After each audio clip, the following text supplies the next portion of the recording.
Hi students, Professor Nugent here. In this video, we are going to continue our discussion about binary dependent variable models. We're going to focus our discussion on estimation and inference in the logit and probit models. We're going to use the example of the probit model where we predict the probability that y equals 1 given x as the function of the cumulative normal probability distribution of beta naught plus beta 1 times x. That is this predicted probability here given by the big rainbow star. We're going to look at estimation and inference, which asks how can we estimate beta naught and beta 1? What is the sampling distribution of the estimators? And why can we use the usual methods of inference? That is, we'll construct test statistics as usual and compare them to the usual critical values from the normal distribution and their coinciding p-values. We'll first motivate this discussion using nonlinear least squares, which is a nice way to help us think about this approach, but nonlinear least squares is not typically used in practice. So we'll move on to the method that is most commonly used in practice, which is maximum likelihood estimation. So let's take a look at nonlinear least squares. Recall the objective function of ordinary least squares. This is the objective function of ordinary least squares. It is a minimization problem, and we minimize this objective function with respect to beta naught and beta 1, and the function is the sum of squared residuals, right? So this part of the function represents the predicted value of y hat, and the difference between yi and y hat is the OLS residual. The square of that gives us the sum of squared residuals, which is summing from observations I equals 1 through n, and you solve for the values of beta naught and beta 1 that minimize the distance between the observed value of y and the predicted value of y. This result is the OLS estimators, beta naught hat and beta 1 hat. Nonlinear least squares extends the idea of OLS to models in which the parameters enter non-linearly. So in this case of OLS, the parameters enter linearly. Beta naught plus beta 1 times x, this is a linear term. And here, this objective function with the big rainbow star, we have beta naught plus beta 1 times x, this term here. These parameters are entering the objective function non-linearly. How can we solve this minimization problem? Calculus does not give an explicit formula for the nonlinear least squares estimator. Instead, the minimization problem is solved numerically using the computer. So we let the computer do the work, specialized minimization algorithms. Nonlinear least squared isn't actually used in practice. There is a more efficient estimator. That is, when we say that there's a more efficient estimator, there is an estimator that has smaller variance. And that estimator is the maximum likelihood estimator. And that's what we use when we run probit or logit and say that we are running maximum likelihood. A likelihood function is the conditional density of y1 through yn given x1 through xn, treated as a function of the unknown parameters beta naught and beta 1. The maximum likelihood estimator, the MLE, is the value of beta naught and beta 1 that maximize the likelihood function. So the MLE is the value of beta naught and beta 1 that best describe the full distribution of the data. In large samples, the MLE is consistent, normally distributed, and efficient. It has the smallest variance of all consistent estimators. This is huge because we'll see that MLE is even more powerful than OLS. Let's look at a special case of the probit MLE with no independent variables. So y equals 1 with probability p in this case, and y equals 0 with probability 1 minus p. So in effect, we're looking at the Bernoulli distribution. right? So if the probability that a mortgage is denied, that's y equals 1, is p, then the probability that the mortgage is not denied, which is y equals 0, must be 1 minus p, because 1 minus p is the complement to p. The data are yi equals 1 through n. These are independently and identically distributed. The observations are either 1 or 0. The derivation of the likelihood starts with the density of y1, the first observation. The probability that y1 equals 1 equals p. The probability that y1 equals 0 equals 1 minus p.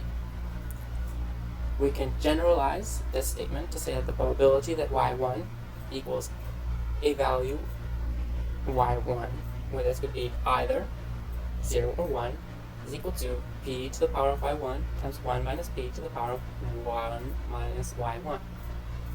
And if y1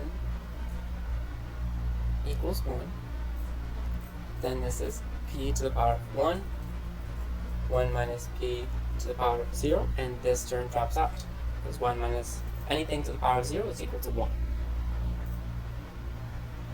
If y1 is equal to 0, then you have p to the power of 0, 1 minus p to the power of 1 minus 0, and this term becomes 1. And so we have exactly what we have expected up here. We have just generalized to allow both cases in this density function.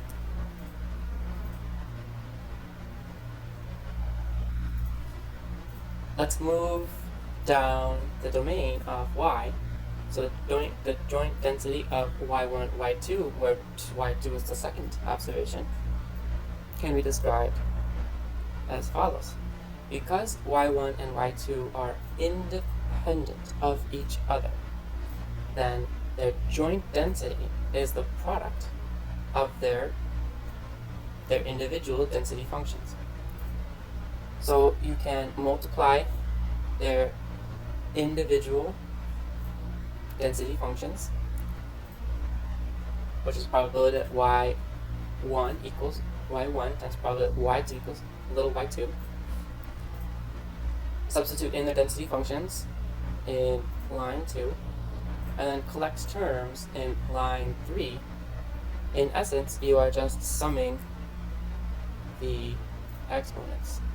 y1 plus y2 on top of p, 1 minus y1 plus 1 minus y2 on top of 1 minus p. Now the joint density of y1 through yn is going to follow the same logic.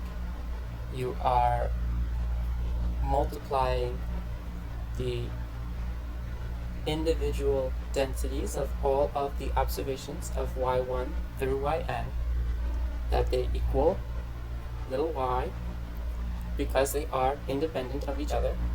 That's key. And what do we get? We do the same operation.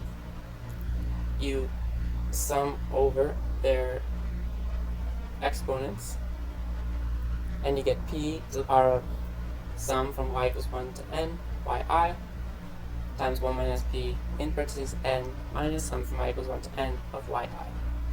This is the joint density of yi through yn. We are getting somewhere. Bear with us. So the likelihood is the joint density treated as a function of the unknown parameters, and in this case the unknown parameter is p, the probability that y equals 1.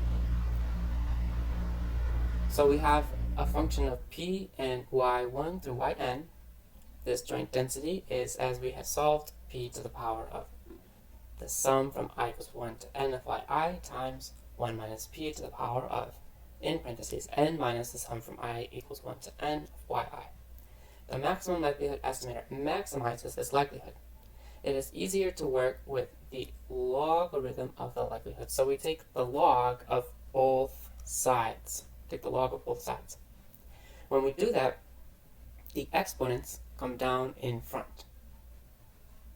So this exponent here, that comes down in front, and you end up with the sum from I equals 1 to n of yi times the natural log of p plus, in parentheses, n minus the sum from I equals 1 to n of yi times natural log 1 minus b, and that's equal to the natural log on the left-hand side of the likelihood. We maximize the log likelihood by setting its derivative equal to 0. So we take the derivative of the log likelihood with respect to p, set that thing equal to 0, and solving for p gives us the maximum likelihood estimator. Alright, so we're solving for p hat MLE. Let's do just that. So this here is our first order condition. The sum from I equals 1 to n of yi times 1 over p hat MLE plus, in parentheses, n minus the sum from I equals 1 to n of yi times negative 1 over 1 minus p hat MLE equals 0. Let's take this term, put it on the right hand side, and we have, call that line 1, we get line 2 by putting the second term on the right hand side. And then collecting terms, we get line 3 by bringing all the y's together and the p's together and multiplying and dividing by 1 over n. And you see that y bar over 1 minus y bar is equal to p hat over 1 minus p hat, which implies that p hat is equal to y bar. In other words, the predicted probability that y equals 1 is the sample fraction of the 1's in y equals 1 through n. So this is a lot of work to prove that the first thing that you would think of using is indeed the maximum likelihood estimator, but the nice thing in this approach is that it generalizes to more complicated models. So our p hat MLE equals y bar, that's the fraction of the 1's. For yi, independently and identically distributed, the Bernoulli case, the MLE is the natural estimator of p, the fraction of the 1's, which is y bar. And we know the essentials of inference. In large N, the sampling distribution of p hat MLE equals y is normally distributed. So we carry on with inference as usual. Hypothesis testing, using the test statistic confidence interval as plus or minus 1.96 times the standard error. The theory of maximum likelihood estimation says that p hat is the most efficient estimator of p of all consistent estimators, at least for large N. And this is huge, because this is an even stronger statement than the Gauss-Markov theorem, which says that, recall that the Gauss-Markov theorem says that OLS is the best linear unbiased estimator. So Gauss-Markov theorem has some constraints about when OLS is best. This is saying of all consistent estimators, not all consistent, linear unbiased estimators. This is of all consistent estimators. For this reason, MLE is the primary estimator used for models in that which the parameters or coefficients enter nonlinearly. Right? Gauss-Markov, OLS is best among linear models. MLE is best among all consistent estimators. A quick note, when we are working in Stata, to emphasize the requirement of large N, the printout that you see when you are running your analysis we'll call the test statistic the Z statistic. And instead of printing out the F statistic, we're going to see the chi-squared statistic. And we'll call it chi-squared statistic is Q, the number of restrictions, times F. And at the top right-hand side of your regression table, that chi-squared statistic is the null hypothesis that all of the coefficients in the regression are equal to 0. In the next video, stay tuned. We are ready to turn to the maximum likelihood estimator of probit coefficients, in which the probability is conditional on X.